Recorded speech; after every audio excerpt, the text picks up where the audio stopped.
আলহামদুলিল্লাহ ওসসালাতু ওয়াসসালামু আলা রাসূলিল্লাহ ওয়া বা'দ।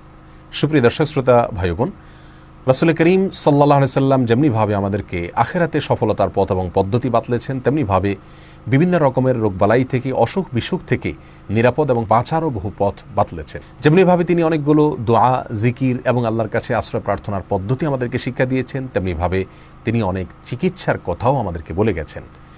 আর আল্লাহ তাআলা তার প্রসঙ্গে বলেছেন, মা ইয়ানতিকু আনিল হাওয়া ইন হুয়া ইল্লা ওয়াহয়ুন ইউহা। তিনি নিজে থেকে কিছুই বলেন না, তিনি যাই বলেন তা আল্লাহর পক্ষ থেকে প্রাপ্ত ওহীর ভিত্তিতেই বলে থাকেন।